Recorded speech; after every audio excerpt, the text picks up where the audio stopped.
Bonjour et bienvenue à ce clip pédagogique sur les tableaux blancs interactifs appelés Smartboard. Aujourd'hui, nous allons voir comment utiliser le logiciel Microsoft Office avec Smartboard. Alors, on va aller voir les différents logiciels tels que Word, PowerPoint et Excel aujourd'hui. Alors, commençons. Premièrement, j'ai quelques pièces jointes d'ajouter ici dans mon système de Smartboard. Alors, je vais commencer par ouvrir Word. Alors, avec Word, on peut utiliser, bien sûr, notre main comme souris. Donc, je peux descendre dans mon document, je peux m'arrêter à n'importe quel point dans mon document, et je peux utiliser mon doigt comme souris pour sélectionner du texte. Je peux prendre ce texte-là et le couper et le placer ailleurs dans mon document. Alors, je peux également surligner en utilisant le surligneur. Alors, je vais le placer en jaune. Je peux aussi le surligner, bien sûr, dans n'importe quelle couleur que je veux. Exemple, le vert. Et je peux modifier les polices de tout ce texte-là, tout simplement en allant dans mon ruban et en sélectionnant mon texte et changer la police. Alors, je peux, avec des étudiants, je peux sélectionner des mots et leur demander leur opinion sur la raison d'être ou la définition d'un tel mot.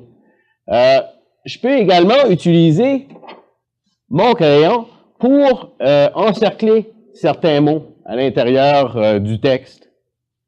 Alors, parlons de ça, je peux souligner comme ça, juste en utilisant mon stylo.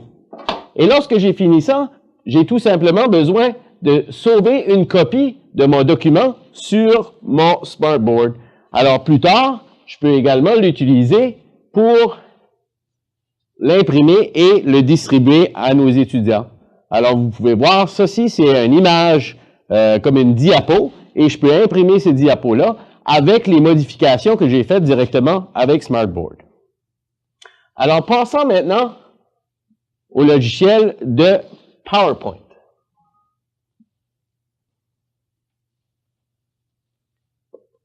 Alors, j'ouvre maintenant une présentation PowerPoint que j'avais déjà dans mon système. Alors, on va activer cette présentation-là. PowerPoint, avec le tableau blanc interactif, est plaisant à travailler avec car on peut utiliser notre doigt pour avancer et reculer notre diapositive.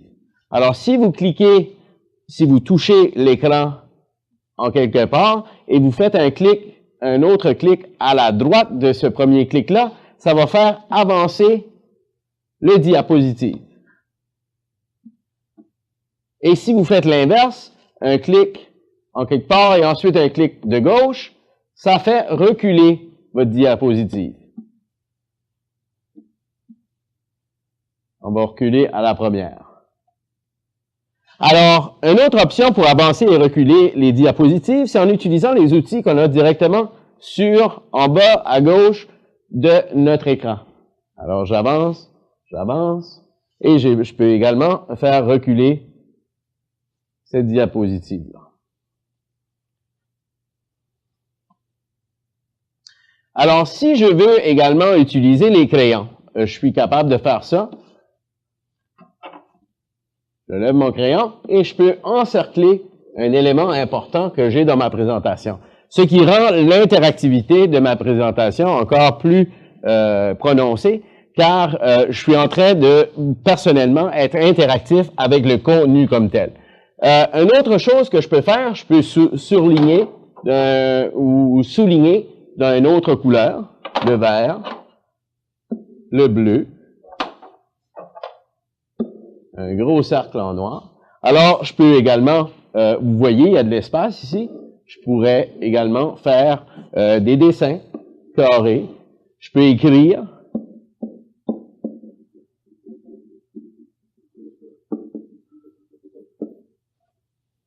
et je peux également, une fois ceci fait, effacer en utilisant l'effaçoir qu'on a dans le cabaret d'outils de Smartboard. Alors, si je continue à avancer dans ma présentation, OK. Si je décide d'encercler quelque chose, et à la fin de ma présentation, je vais avancer à l'autre diapositive. Si je veux revenir à cette diapositive, la première diapositive, vous allez voir que le cercle va réapparaître. Donc, le contenu n'est pas perdu. Alors, moi, pendant que j'écris, les notes restent sur mon PowerPoint. Alors, si je fais un clic de droite avec mon doigt, je peux voir qu'il me demande maintenant de sauvegarder ce que j'ai ajouté à ma présentation PowerPoint. Alors, si je clique oui, on peut sauvegarder tout le contenu et livrer ou délivrer cette information-là maintenant à tous nos apprenants avec les ajouts qu'on a faits. Alors, j'ai décidé de l'ajouter et je le sauvegarde en quelque part à l'intérieur de mon ordinateur. Alors, on va terminer avec le dernier logiciel qu'on va voir aujourd'hui de Microsoft Office et l'utilisation sur Smartboard. Alors, ceci, c'est Excel. Et puis, dans Excel, on peut faire la même chose qu'on faisait dans les autres logiciels avec nos crayons. Et si on veut mettre en évidence un élément, on a tout simplement besoin d'utiliser notre stylo et encercler un numéro.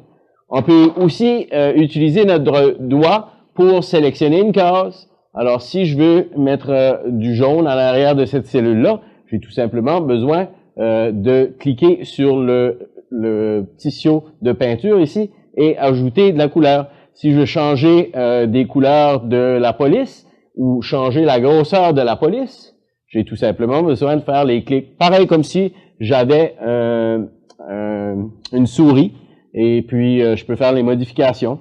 Et finalement, si vous voulez utiliser ou insérer du texte à l'intérieur d'une case, vous pouvez le faire également. Alors, si je écris mon nom, S-E-R-G-E, et je clique ici en haut dans les outils, mon nom apparaît maintenant dans cette cellule-là.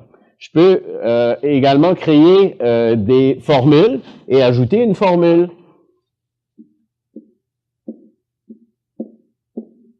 On peut également demander aux étudiants, aux apprenants, de venir en avant, écrire la formule directement sur le tableau et, en cliquant, la formule apparaît ici, mais la réponse apparaît là. Alors, ça fonctionne très, très bien en utilisant ces options de Smartboard.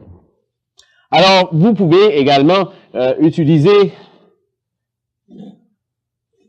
Smartboard avec toutes ces options pour faire le formatage de tous les cellules.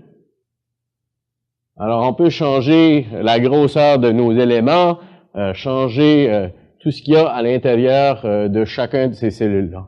Alors, en gros, Smartboard est très utile pour l'interactivité à l'intérieur de vos classes. Vous pouvez utiliser surtout PowerPoint, où ce que vous pouvez ajouter des éléments additionnels à votre présentation en le plaçant directement sur chacun de vos diapos. Et je peux même vous donner un petit conseil. Lorsque vous créez vos diapositives, laissez-vous de la place blanche à l'intérieur de vos diapositives. Comme ça, vous pourrez placer des notes continuellement dans les marges de chacun de vos diapositives, les sauvegarder et ensuite les transférer à vos apprenants. Alors, merci beaucoup pour avoir visionné et regardé ce vidéoclip pédagogique de Smartboard.